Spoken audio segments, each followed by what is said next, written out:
circle is a square, and negative is a positive. What? Doesn't make any sense. It's just words thrown together. Now, actually, I'll give you another exercise. I did this I played a little trick on a Muslim friend of mine. Maybe he should have known better, but he didn't. I was riding with him, and I said, okay, can God create another God? I was just testing. Can God create another God? He said, yeah. Because automatically you want to believe that God can do anything. He can do whatever he wants. And I said, no. God cannot create another God. Do you know why? Does anybody know why? Just raise your hand if you know why. One person knows why. Oh, that's good enough. Oh, two. Okay. All right. 2 out of like 300 people. Okay. No. The reason is because the moment that being that God creates is created, from that moment he's not God, because he was created. God is uncreated. You can't create God. We're not limiting God. It's just impossible. It's a sentence that doesn't mean anything. Another problem in Christian arguing is the tendency of some of them, again, this is all in generalities. A lot of Christians aren't this way. But there's a tendency of some of them to puff up words. They tell us that something means more than it actually says. How many Muslims, I only want the Muslims to answer this. If you're not a Muslim, don't raise your hand and answer this question. How many Muslims have heard this verse quoted to you by a Christian, where Jesus says, I am the way, the truth, and the life, and no man comes to God but through me? How many? A lot of you. You've all heard it, right? Okay. Well, you can ask people who say that, have you ever looked up the definition of way, truth, and life in the dictionary? Beside none of them do you find the word God. Not there. Way is means. That which you require to get to heaven. I believe Jesus is the way. It's something any prophet could say. Truth. That which is true. Saying, watch out for liars. Life. And that's the big one. That's where they say, Jesus is the life. If you don't have the life, you're lost. The life is Jesus. They're still puffing up words. The. As if the word the has some special meaning. Jesus is the life. Well, Bill Clinton said, I am the president. Did that mean there was never one before and there was never going to be another one? I'm the president. You know what I'm talking about. I don't think so. They get all in a fuss over this term, the life. But if you ask them who wrote the book of Proverbs in the Bible, they'll say Solomon. In Arabic, we call him Suleiman. He's the author of the Proverbs according to the majority of Christians. Now, if you read Proverbs chapter 8, verse 35, Solomon informs you, whoever finds me finds life. Well, apparently, Jesus wasn't the life. Solomon was. And so was Jesus. There's another very famous verse where Jesus reportedly says, what is it? I have come that they may have life and have it more abundantly. In this place, life seems to be something you can have more or less of. It's not a yes or no situation. Sometimes when talking to a Christian, you'll find that they maybe have an improper understanding of Scripture that you can help them with. Some of them, again, speaking in generalities. The best example I can give you is their definition of the word Messiah. Messiah. It's a Hebrew word. In Greek, it's translated Christ. You ask somebody, where did Jesus say he was God? And they'll point to you a verse in the Bible that says, the high priest is questioning Jesus, Caiaphas, the high priest, and he says, are you the Messiah? Jesus says, yes, it is as you say. And Caiaphas yells, blasphemy! And he tears his garment. Right there. They say, see? He said he was God right there. It's blasphemy. He said he was the Messiah. What does the word Messiah mean? It means anointed. You read the Old Testament. David, Solomon, Cyrus the Persian, all called Messiahs. Cyrus the Persian didn't even believe in God, according to the book of Isaiah. God's talking to him and says, you have not known me.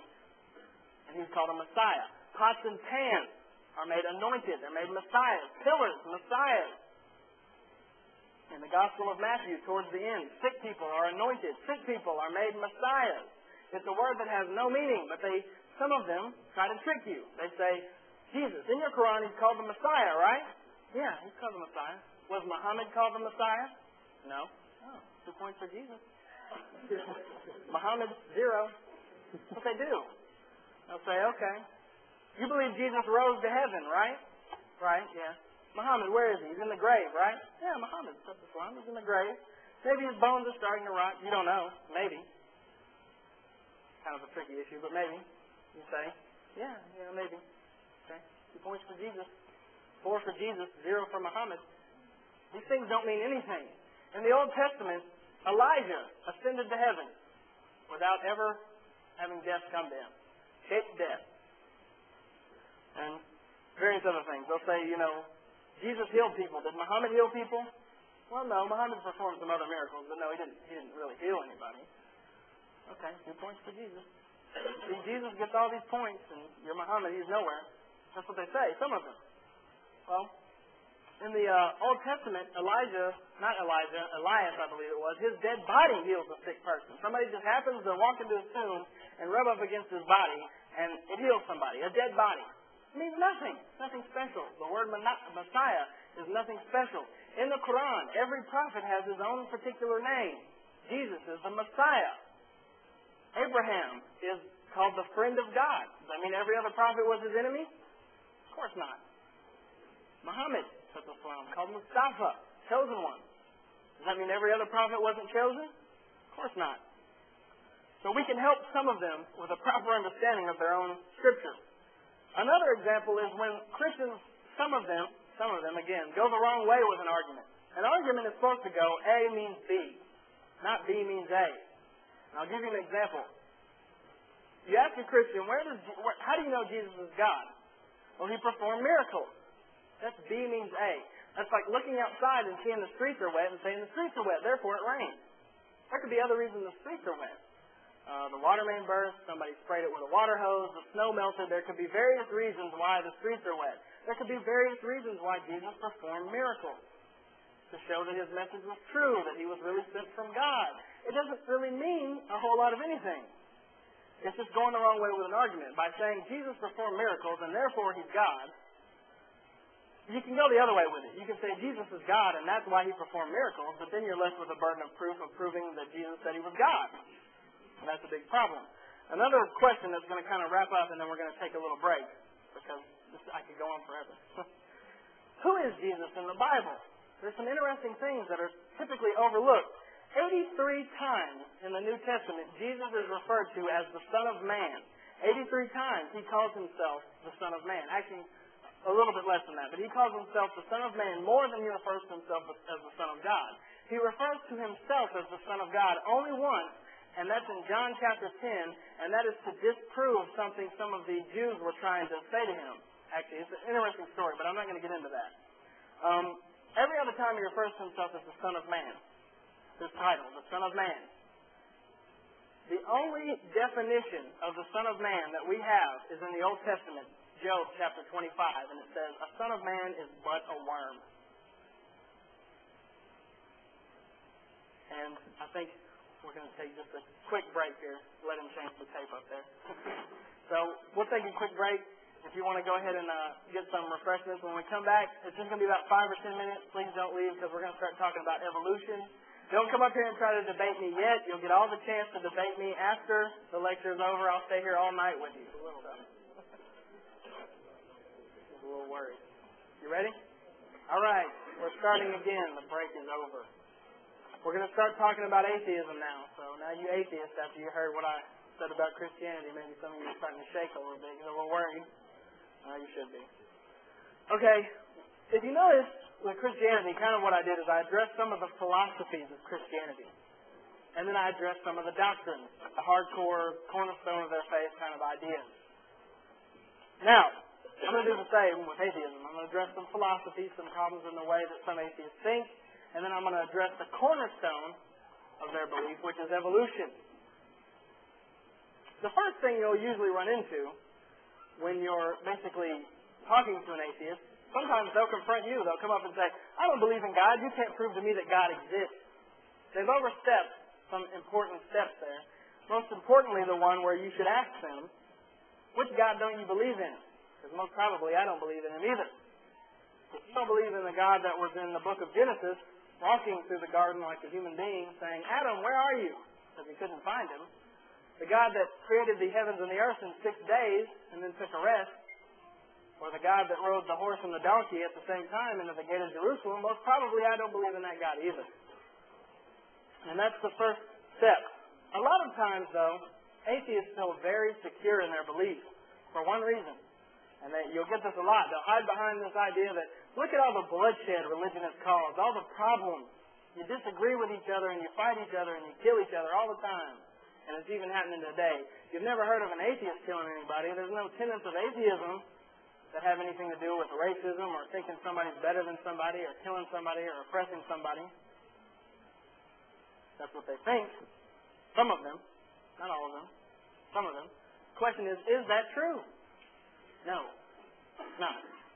I'll give you an example. China, to this day, is oppressing people who have any religious belief. They are forcing atheism on people because they want complete loyalty to the government. So for decades, they've been persecuting Christians, Muslims, and Buddhists. Some of the Buddhists and some of the Muslims have fought back. Now, atheists will sometimes say, well, that's an extreme. They've chosen to do that, but atheism in itself and evolutionism doesn't teach these things. It doesn't have any doctrine of violence or bloodshed or anything like that. But religion does. Well, that makes me have to address a side point. Islam is not this big, bad terror boogeyman that everybody's made it out to be. Yes, there are verses in the Quran that are harsh and that talk about war. There are things in the Hadith which are harsh and they talk about war. But when you get down to the basic fundamentals, a war can only be launched in Islam in two cases. One is in self-defense. Somebody's going to attack you, you have the right to defend yourself. Don't just stand there and get mowed over. The other is the one like a lot of people like to manipulate and try to make it sound worse than it is. We're allowed to fight if an inherently evil ideology comes into the world, one that causes oppression and mischief and bloodshed. For example, I'll give you an example. Nazis. If the Muslims had been in power when the Nazis started to rise to power, it would have nipped it in the bud because they had an inherently evil ideology. They thought that they could kill somebody just for their beliefs and because of the way they looked and where they were from. That's against the general idea of utopian society that Islam tries to create. And so immediately Islam, which preaches in the Quran religious freedom and things like this, don't kill, don't oppress, we would have been within our rights under Islamic law to stop Nazism the minute it started to gain power, even if they didn't attack us, simply because it's an evil ideology that came into the world. That's the side point. But the real point is there anything in atheism or evolutionism that can teach violence, racism, bloodshed, and cause some of these things like we see in China today? The answer is yes. The first example I'm going to give you, maybe some of you are familiar with, it's called social Darwinism. Social Darwinism basically states, and it gets this idea from a tenet in evolution, which states that, basically, you're more familiar with this phrase maybe, survival of the fittest. Maybe everybody's heard that. That's an evolutionary phrase. And from that idea comes something called social Darwinism. Social Darwinism states that the strong are strong for a reason and the weak are weak for a reason. And as a result, the strong can do whatever they want to do to the weak. They can manipulate them however they want. In the late 1800s and early 1900s, you saw this everywhere. The rich propagated this idea of social Darwinism. If anybody's ever read The Jungle by Upton Sinclair, it's a work of fiction that basically dramatizes what the poor people had to go through. Social Darwinism, thanks to social Darwinism, we can all say thank you to Darwin for some of the things that entered into the world because of social Darwinism, like sweatshops, what we now call sweatshops, child labor, indentured servitude, and murder of any poor person who didn't object, basically. And that's the hellish nightmare that we call social Darwinism and the torture that is inflicted upon any poor person. Another example is communism, a form of government which has basically been responsible for the oppression and murder of millions, has at its roots evolution and atheistic beliefs. This one maybe some of you don't know, Nazism. If I ask any historian, all I got to do is say this historian's last name, Hickman. You know who I'm talking about. Hickman is a famous historian. And this is what he had to say. Hitler was a firm believer and preacher of evolution. Whatever the deeper, profound perplexities of his psychosis, it is certain that the concept of struggle was important because in his book, Mein Kampf, it clearly set forth a number of evolutionary ideas, particularly those emphasizing struggle, survival of the fittest, and the extermination of the weak to produce a better society. So, we basically have Darwin to thank for Nazism as well.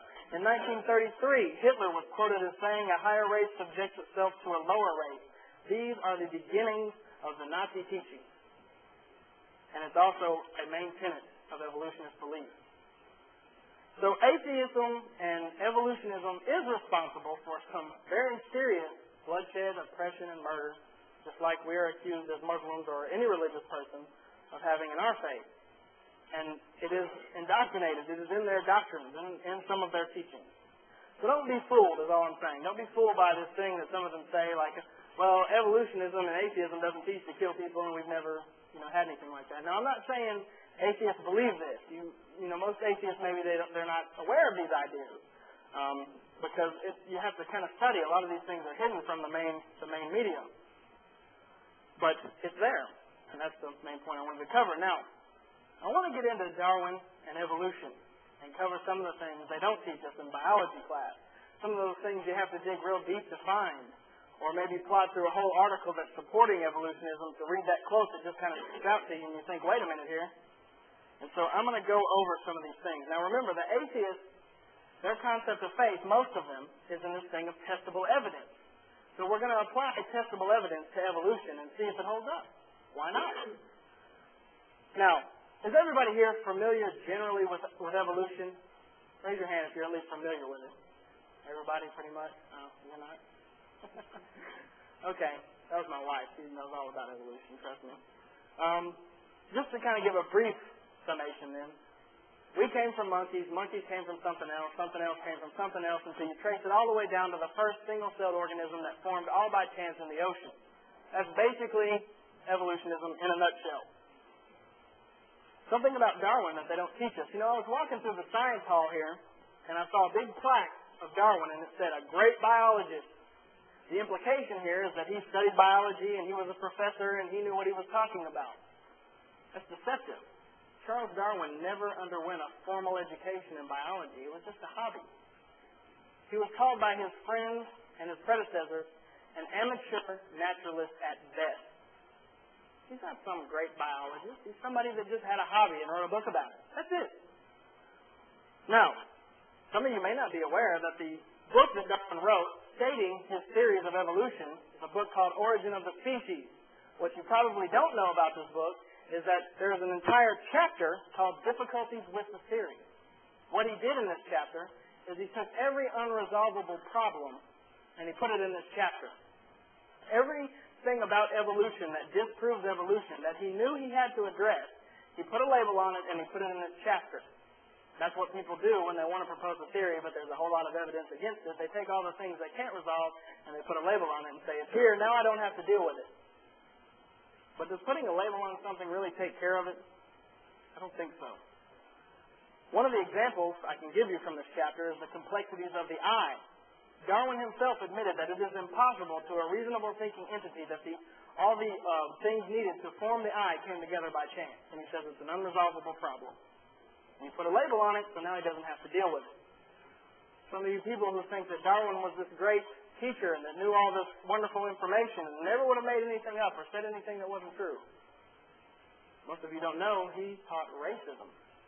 In his book, The Descent of Man, he refers to what he calls the greater differences between men of distinct races.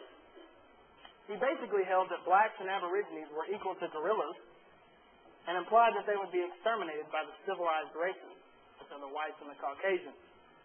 He wrote, and I'm quoting from his book, "At some future period, not very distant as measured by centuries, the civilized races of man will almost certainly exterminate and replace the savage races throughout the world.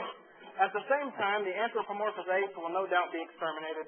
The break between man and his nearest allies will be wider, for it will intervene in a more civilized state, as we may hope, even in the Caucasian and some apes as low as baboon, instead of now between the Negro or Australian and the gorilla." What he's talking about here, in case you didn't get it, is a cute little idea called genocide. That's what he's talking about. When you read something like this, you begin to think maybe Darwin wasn't a genius. Maybe he wasn't a great biologist. Because that's not true. It's not true that it will ever be okay for one race to exterminate another. It's not true that one race is inferior to another. Both science, reason, and religion All these things together teach us this. So what is that then? It's not true. It's a lie. It's something that he already believed and wanted to collect the evidence to believe that. It reminds me of a story I once heard about a man who wrote a book called Scripture Twisting. And a Muslim read it, and he wrote a response to the man. And he said, basically, in his letter to the author of the book, he said, the Bible doesn't say Jesus is God. He also wrote him back and said, you're right. You can read the whole Bible and not come away with the idea that Jesus is God. But I find he is God because I followed a much simpler method than you. I started out believing he was God, and then I found all the evidence to assume what I already believed. He says, I too am an honest man because this is the way I collect my research. That's not an honest man. The judge doesn't start off a court hearing and say, the man in front of me is guilty and I want all the evidence to support what I've already believed. But that's what Darwin did.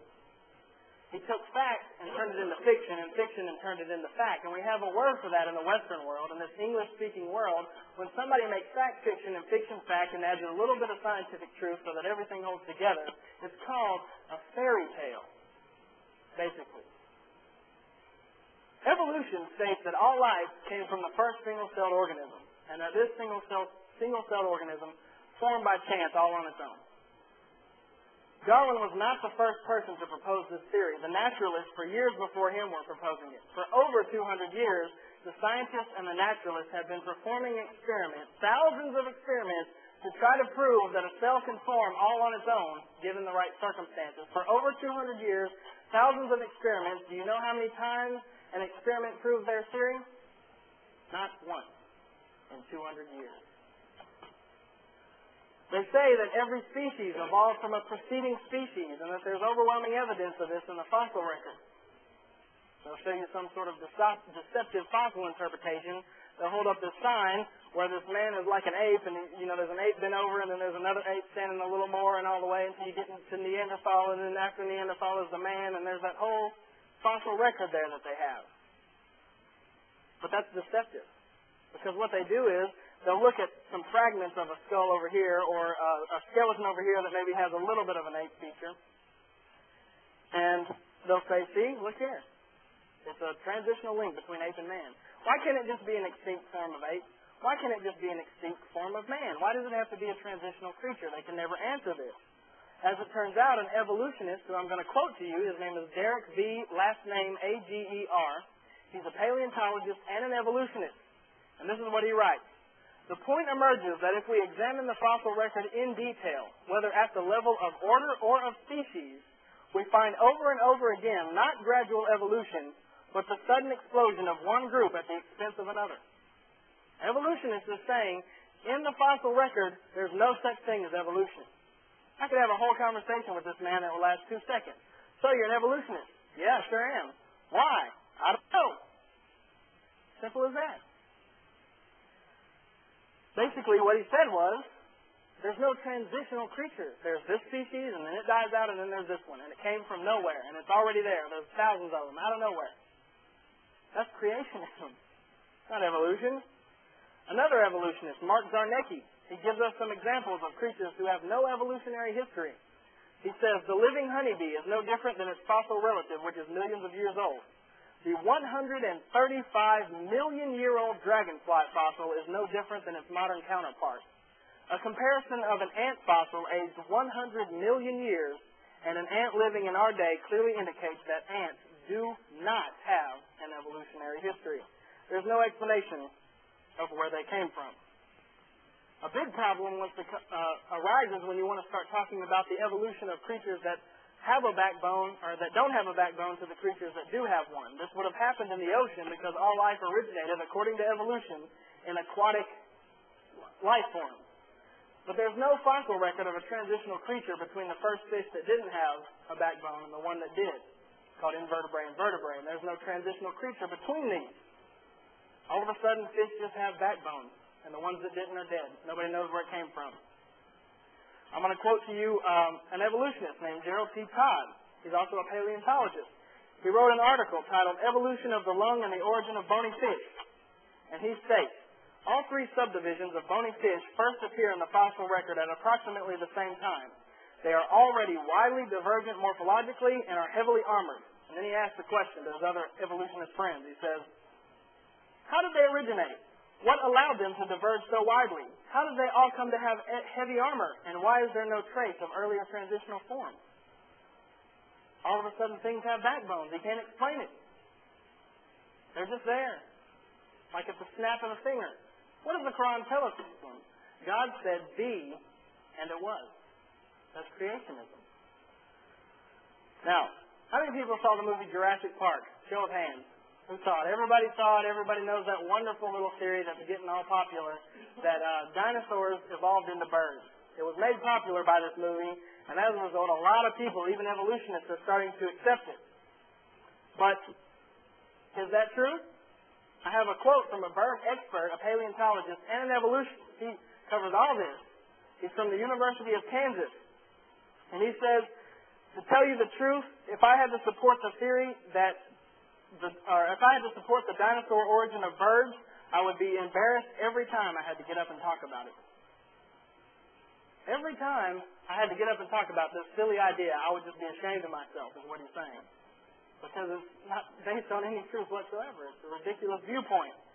An evolutionist named Roger Lewin writes, and this is on the subject of the evolving of mammals, which is a very difficult thing for evolutionists to explain. Where did the mammals come from? We have no clue. They just all of a sudden appear. Roger Lewin says, the transition to the first mammal, which probably happened in just one or at most two lineages, is still an enigma. What's an enigma? It means an unanswerable question. It's more than an unanswerable question. Enigma is a big word in the English language. It means we have no clue. We'll probably never be able to explain this. And I want to talk about, again, if you remember earlier, I was talking about deceptive fossil interpretations and how they'll show you a picture of, a skull and somebody will draw a picture over it and it looks like an ape, an additional creature. I actually have a picture here for you, covered by a bunch of stuff. You'll have to give me a second. Now, there's one skull here. One skull, one fossil skull. 3 different artists drew their interpretation. See the one on this end? This looks like an ape. Just a happy ape. The one in the middle looks like a transitional creature, some link between ape and man. But another person on this side drew a picture and it just looks like a man with a beard. The point is, in this picture, is a big problem when you want to start talking about evolution as it relates from ape to man. There's no such thing as a transitional creature. They're just making it all up. And they get some artists to come and draw a picture of what it may have looked like, and they want to propose this lie that, we all came from monkeys. And there's no evidence to support that. It could just be an old extinct monkey or an old extinct man. We don't even know. Neanderthals, when you want to start talking about Neanderthals. Basically, everybody's probably heard of a Neanderthal man. There's fossil evidence to assume they exist, but they draw them as some big monkey, and, everybody probably thinks they're just a stupid ape man thing. They're not. They had their own language. They use tools. The majority of evolutionists think that they bred with humans. That's not a transitional creature. That's a race of human that died out. So I got to come back and get my note card. I want to talk a little bit about forgeries in evolution. Evolutionists become so adamant that this theory is true, and you start showing them things like this, and they have nowhere else to go, that some of them have resorted to lying and being caught. I want to give you the most famous example, which is Piltdown Man, a so-called fossil that was discovered, according to a paleontologist named Charles Dawson. He said he discovered it in 1912 in Piltdown, England. It was a skull that clearly looked like a mix between a human and an ape. It turns out many years later that he had forged it, that it was an orangutan jaw put on a human skull. He was lying to people because he knew there was no evidence for this theory. Nebraska Man, in 1922, people were claiming that there was a tooth that they had found that would belong to the skull of a transitional link between ape and man. Turns out it was a forgery. It was a pig's tooth that they had filed down. It was not a human tooth. And the most shameful example I can give you is one that they never will tell you about in evolutionist class. Somebody called Odabinga. He was a pygmy, or a similar race. He was captured in 1904 in the Congo by evolutionist researchers. To give you a hint into his personality, his name, in his native tongue meant friend. He had a wife and 2 children. He was nevertheless chained and caged like an animal and brought to the United States, where he was put on exhibition at the Bronx Zoo. Over him hung a sign that said, "The ancient ancestors of man." Beside him they had chimpanzees and a gorilla. The zoo's director, Dr. William T. Hornaday, he was an evolutionist, and he gave all these speeches about how happy he was to have a transitional form. But Oda Binga was a human being, and because he could not take the way he was being treated, he committed suicide. The point is, this main tenet of atheist faith, which is testable evidence, they think, because they're taught this in schools and on television, that evolution is something that can be proven through testable evidence. As hopefully we see here today, that's not the case. I want to give you some serious thoughts about why is evolution taught as fact in light of all of this information. Why is it proposed on all the news and everything that evolution is this great testable evidence fact that all biologists believe in? And I'm going to give you a quote from a man named Syed Hossein Nasr. Some of you saw the Muhammad Legacy of a Prophet DVD. He's in there talking. He's a very knowledgeable man. He lives here in the West. He wrote a very good book called Young Muslim's Guide to the Modern World, explaining Western culture and beliefs to the average Muslim. For the Muslims in the room, he uses a lot of big words and things. He's really good, very articulate. If you can stomach that, I'd say you should read the book. What he says is, much biological evidence has been brought against the theory of evolution in both its Darwinian and neo-Darwinian forms. Despite this fact, evolution continues to be taught as fact rather than theory in the majority of colleges. The reason for this is because evolutionism is a pillar of the modern worldview. Were this theory to collapse, man will be left with no option but to accept creationism. Now he kind of subtly hints at something here, that the powers that be want evolution to be taught as a fact in school. They want us to think in it. The powers that be, maybe some of you know who I'm talking about, maybe some of you don't. I'm going to kind of get on a political rant here. The owners of these corporations, these pension plan thieves with all their friends who are crooks, the top of corporations who then it personally benefits for you to believe that there is no God, because then you partake in this thing called the modern worldview. The modern worldview, which includes things like consumerism, capitalism, supply and demand, and most importantly, pop culture. Because if we all questioned evolution, and we all really got in a huff about this, if really worried about it, we all decided that religion was the most important thing, I don't think any of us would care when the new Britney Spears album came out. I don't think any of us would try to get the better sports car. I don't think any of us would work jobs we hate for money that isn't worth it, just so we can outdo somebody else. These powers that be that have long since, all legally, through campaign contributions, bought and paid for the U.S. government, the judges, the Senate, all the people who passed the laws to keep evolution taught as fact. All of these people are the ones who want you to believe in evolutionism. They want to keep you just smart enough to be able to run the machine, use the whiteout, and answer the phone. And the reason they do this is so that you'll continue working for them and not questioning anything. And you work for them because you want to get the money, and you want to get the money so you can buy the new album or the new car. I'm not saying it's a conspiracy theory. I'm saying that's just the way the cookie crumbles. There's only one way to stop it. They own you. Get over it. They own you. And they don't care about you. And there's only one way to stop this cycle. And that's to start questioning these things. Start doing the research. Pay a little bit of attention to these little loopholes in the theory of evolution. Okay, you can all relax. Now, there's unfortunately a third type of person that needs to be addressed in between evolutionism, atheists, and Christians.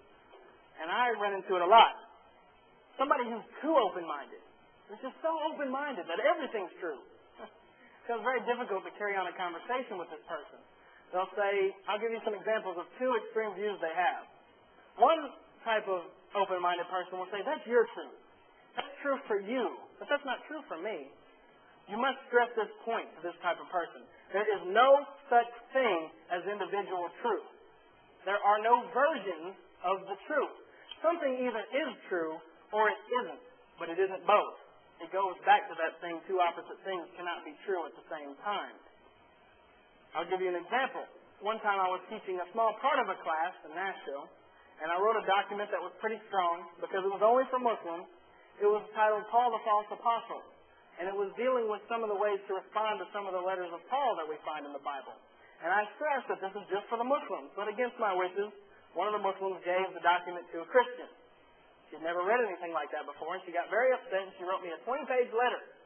And in the letter, she said, we should all just get along, and we should all just believe, be open-minded. And she said, I understand that the God of the Quran, who has no son and no father, is an opposite belief to the God of the Bible, who is a son and is a father.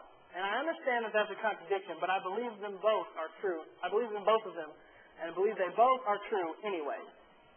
Well, unfortunately, if she were to mark that down on the logic test, and I'm not trying to be harsh, but the fact is, if she were to write that as an answer, that two opposite things can be true at the same time on a test in logic, she would be marked wrong.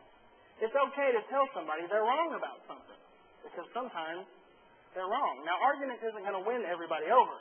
If it would, even if you're right, argument's not going to win everybody over, because if it would, the world would be a different place. You need to admit that to yourself before you even get into a discussion. But then you run into another type of open-minded person, the type of person who says there is no truth. They're quoting an old Greek philosopher, I forget his name, but you can really kind of throw a monkey wrench into these people's idea. Somebody who comes up to you and says there is no truth, because you can ask them, are you sure? If they say yes, well then that's true. So you just contradicted yourself. If there is no truth, but it's true that there is no truth, that doesn't mean anything. That's a meaningless sentence. Either there is truth or there isn't. Hopefully I haven't lost you all. But if you ask them, they say there is no truth, and you ask them, are you sure? And they say no, well, maybe you should have another look at Islam then. You don't know. If you're not sure. And I'm going to kind of close if I can just have maybe 15 or 20 more minutes. Because some of the people out there that are non-Muslim are probably thinking, okay, that's fine. You want to sit here, you want to tell me all this stuff about the Bible and about evolution. That's fine, testable evidence, whatever. But what if I apply testable evidence and your concept of faith to your religion? Does it hold up then? Maybe some of you are thinking that. Well, yes.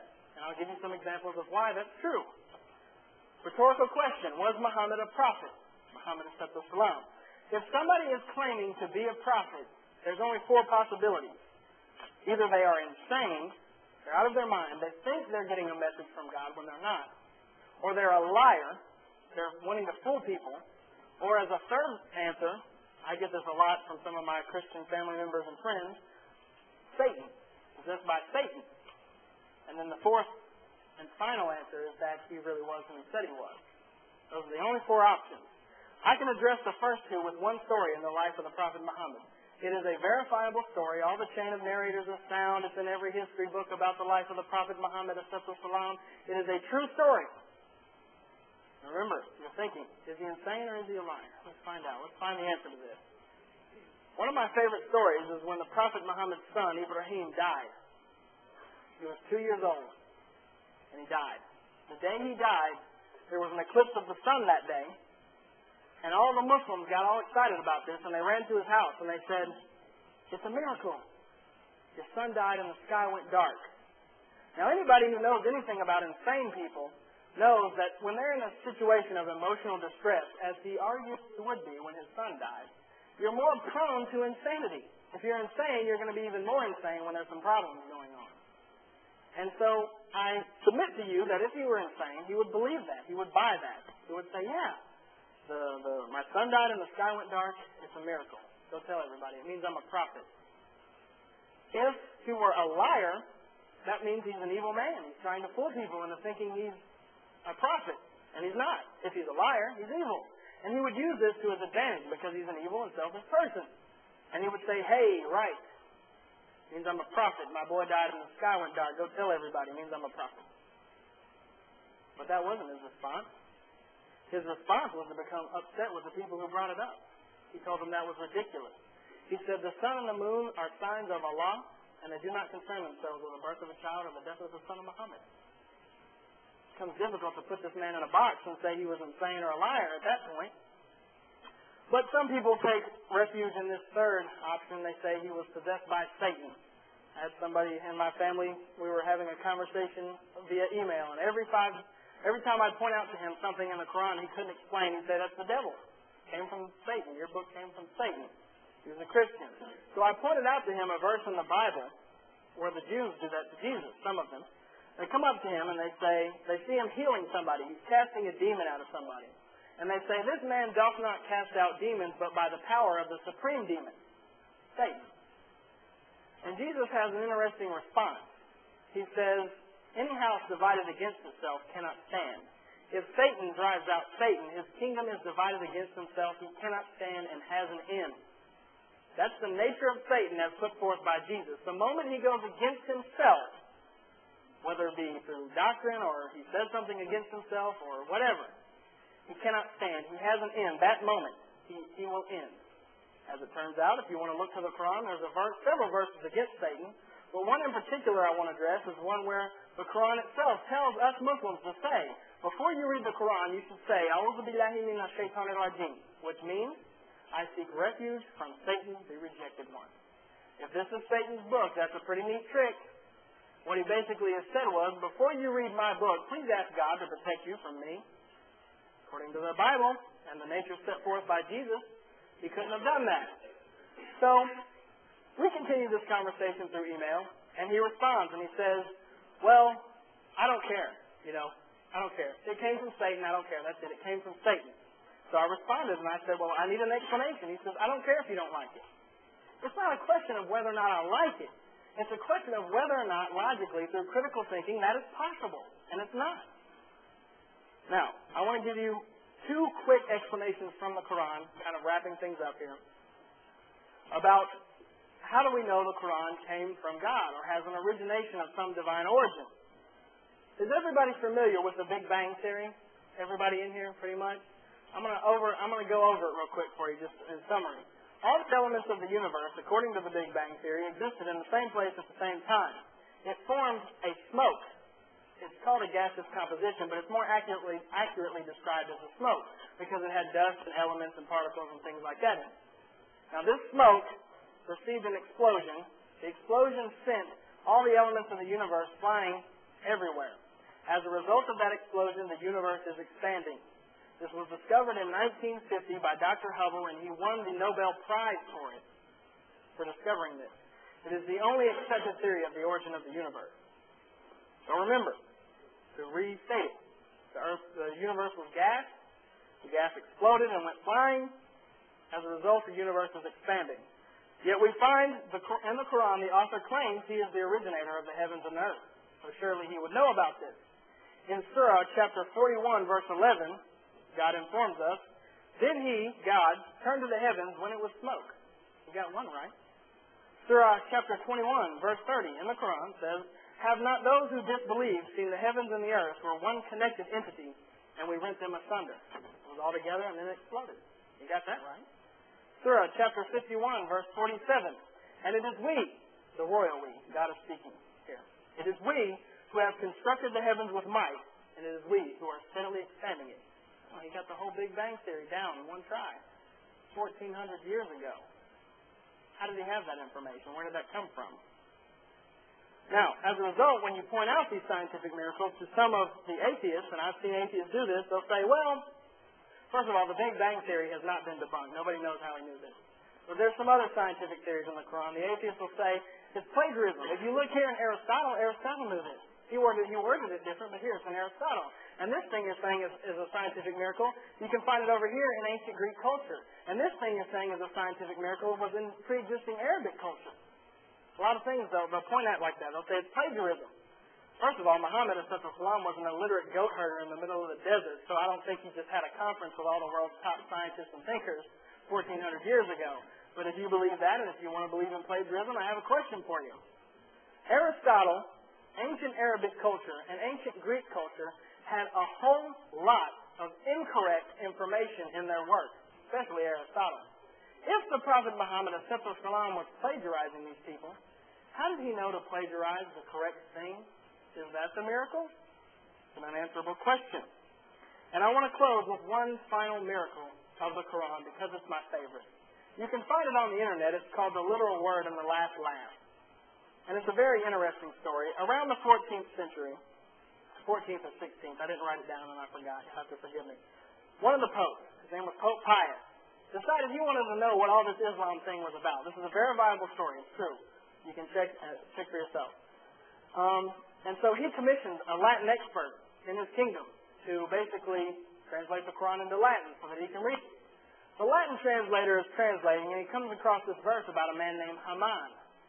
In the Quran, Haman is mentioned to be basically someone in the high court of the Pharaoh that had the problem with Moses.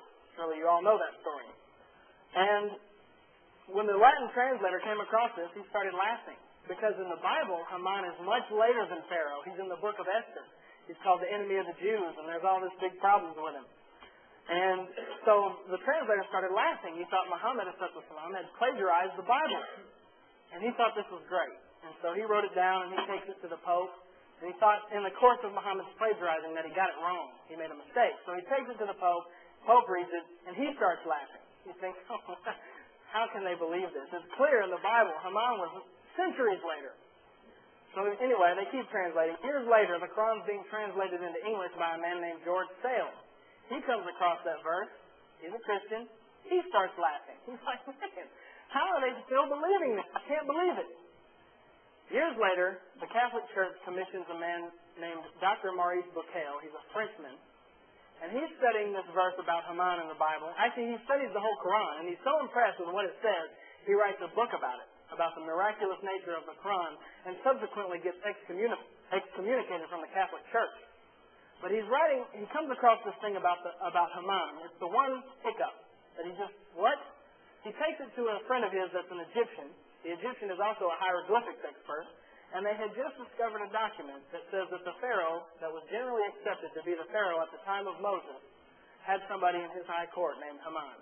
Turns out that the author of the Quran knew something that nobody on the face of the earth knew at that time, and when all the popes and great religious thinkers and leaders and translators of the Quran came across it, they thought it was a joke, a lie, plagiarism. They were laughing at it. But it looks like the author of the Quran had the last laugh. And this is my final point I want to make. Some people are sitting there right now, you're a Christian maybe, and I have some questions for you. Actually, I think I have them written down so I can find them. Just real quick, just thoughts to ponder for both the Christians and the atheists, and this is my conclusion. The Old Testament of the Bible states that people wash before prayer. Muslims do that. It's called wudu. Do Christians do that? No, they don't. Jesus was a Jew. He didn't eat any pork. Muslims don't eat pork. Do Christians? In the Garden of Gethsemane, in the Gospel of John, it says that Jesus prayed with his face to the ground. All the Jewish prophets in the Bible, at one point or another, it indicates that they prayed with their face to the ground. Do Christians pray with their face to the ground? Because Muslims do. In the Epistle of James, I believe it is, the Bible says that you should not do anything or say that you're going to do anything without first saying, if God wills. Some Christians do that, but does the majority? No, but Muslims do. We don't so much as go and say we're going to go get a glass of water without adding the phrase, inshallah, which means if God wills. Jesus fasted in the Bible for a elongated period of time. In 2 Samuel, it is indicated that the prophets fasted during the day only and not at night. Do Christians fast? And more importantly, when they do they only do it during the day, during the daylight? Because that's how Muslims fast. The point is, Christians believe that Jesus is going to return. The Muslims believe Jesus is going to return. But the question is, who will he recognize when he gets back? Just a thought to ponder. Maybe you don't agree with the point I've made, but it's just a thought to ponder. To the atheists, I want to ask you, your idea, your philosophy, your belief is in testable evidence. But hopefully, as you've seen tonight, testable evidence does not hold up the theory of evolution, which is the cornerstone of the atheist belief. So the question to you is, if you really believe in testable evidence, who invented testable evidence if not Imam Bukhari when studying the Hadith? Where can testable evidence be applied if not the Quran? And that's basically the summation. Thank you all for coming. If you have any questions, I'll be glad to answer them for you.